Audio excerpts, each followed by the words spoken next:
Hello students, उम्मीद है आप सब खैरियत से होंगे। जैसे कि आप सब जानते हैं कि कोरोना वायरस की वजह से लॉकडाउन चल रहा है।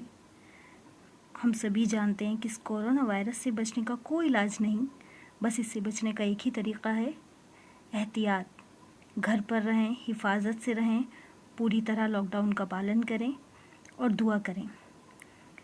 इसी वजह से गवर्नमेंट ने आपके ऑनलाइन क्लासेस चलाने का डिसीज़न लिया है।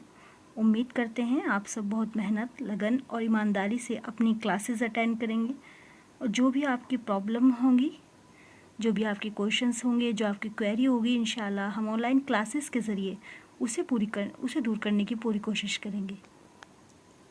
बच्चों, जैसे कि आप सब जानते हैं कि आपका जो पेपर होता है वो आपका 100 मार्क्स का होता है। 100 नंबर का आपका पेपर होता है और एक ही पेपर होता है। और आपका जो पेपर होता है वो 3 पार्ट में, 3 हिस्सों पर मुश्तमिल होता है। पहला हिस्सा आपका होता है नस्र का, जिसे हम इंग्लिश में प्रोज कहते हैं, हिंदी में गद्य कहते हैं। और दूसरा हिस्सा होता है आपका नज़्म का, जिसे हम पोइट्री कहते हैं और हिंदी में उसे हम काव्य कहते हैं। तीसरा हिस्सा जो आपका होता है वो होता है कवायद का, जिसे हम ग्रामर कहते हैं और हिंदी में व्याकरण कहते हैं।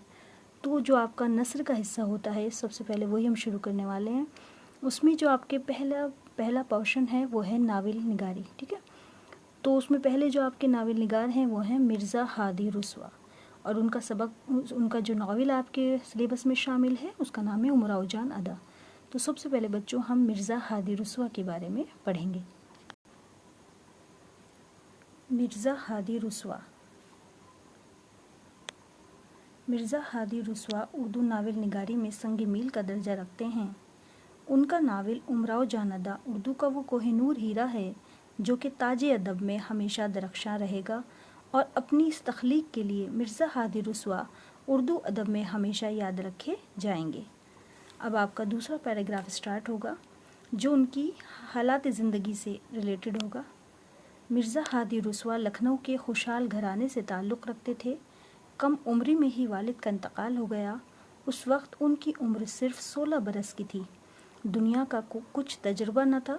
जायदाद अजीज़ों ने हड़प कर ली, लेकिन खुदा पर शाकिर रहे, मेहनती और जफाकश थे, जिससे नाम भी कमाया और दौलत भी।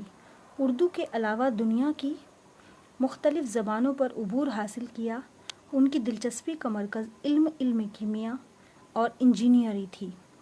उम्र का बेशतर हिस्सा तहक़ीक़ात और साइंस के हुसूल में सर्फ हुआ।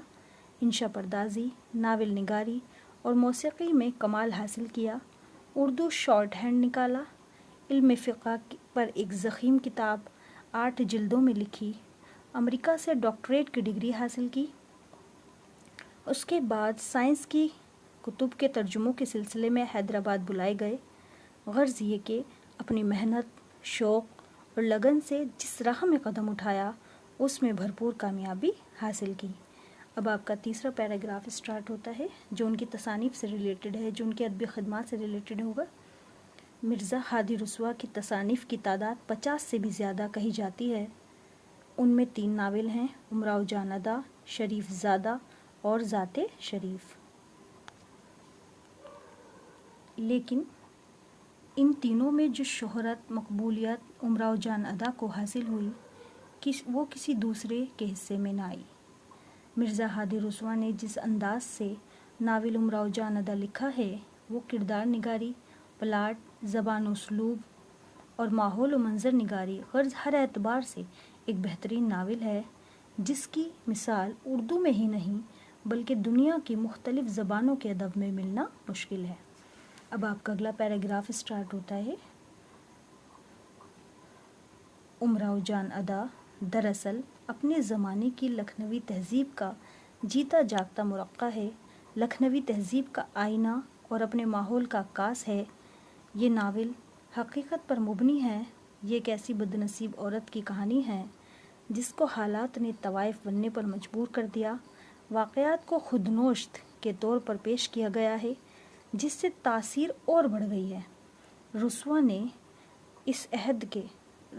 उस अहद के ज़वाल आमादा मुआशरे की रूह को जिस तरह गिरफ्त में लिया है और इंसान की सही व जस्तजू और बेबसी और मजबूरी के टकराव को जिस फ़नी खुलूस اور ہمدردمندی کے ساتھ ابھارا ہے وہ دیکھنے سے تعلق رکھتا ہے۔ اب آپ کا اگلا پیراگراف اسٹارٹ ہوتا ہے جو ان کا رسوا کے اسلوب تحریر سے تعلق رکھے گا۔ مرزا ہادی رسوا کا اسلوب تحریر انتہائی فطری اور سادہ ہے۔ وہ واقعات اور جذبات کی تصویر کچھ ایسے کمال سے کھینچتے ہیں کہ ہر بات فطری معلوم ہوتی ہے۔ سودا نے اپنی اسلوب نگارش سے کہانی میں نہ صرف جان ڈال دی ہے بلکہ اس کے کرداروں کو حیات جاوید بخشا ہے۔ امراؤ جان ادا کے تمام کردار غیر فطری نہ ہو کر فطرت کی عکاسی کرتے ہیں۔ بالکل ایسا محسوس ہوتا ہے کہ یہ سب ہمارے اپنے معاشرے کے ہی افراد ہیں۔ جہاں تک اس ناول کے پلاٹ کا تعلق ہے، اس میں ہم آہنگی تناسب ہے۔ تمام واقعات و کردار ایک دوسرے سے کڑی کی طرح جڑے ہوئے ہیں، سب اہم ہیں، کہیں بھی تکرار نہیں۔ ہر واقعہ اور ہر باب کو نہایت غور و خوض کے ساتھ تراشا ہے۔ کوئی حصہ یا کوئی سطر ایسی نہیں ہے جو کہ بیکار یا بے ضرورت ہو۔ ڈاکٹر احسن فاروقی اس ناول کے بارے میں لکھتے ہیں: امراؤ جان ادا کا پورا اثر اسی طرح کا ہے جیسے کہ کسی شعر کا ہو، مگر اس اثر کو پیدا کرنے کا طریقہ اردو میں پہلی دفعہ ناول کے فن کے مطابق ہے۔ یقیناً رسوا ہی اردو میں فن ناول نگاری کے موجد کہلانے کے حقدار ہو سکتے ہیں۔ تو بچوں، یہ تو تھی آپ کی مرزا ہادی رسوا کی سوانح حیات۔ امید ہے آپ سب کی سمجھ آئی ہوگی۔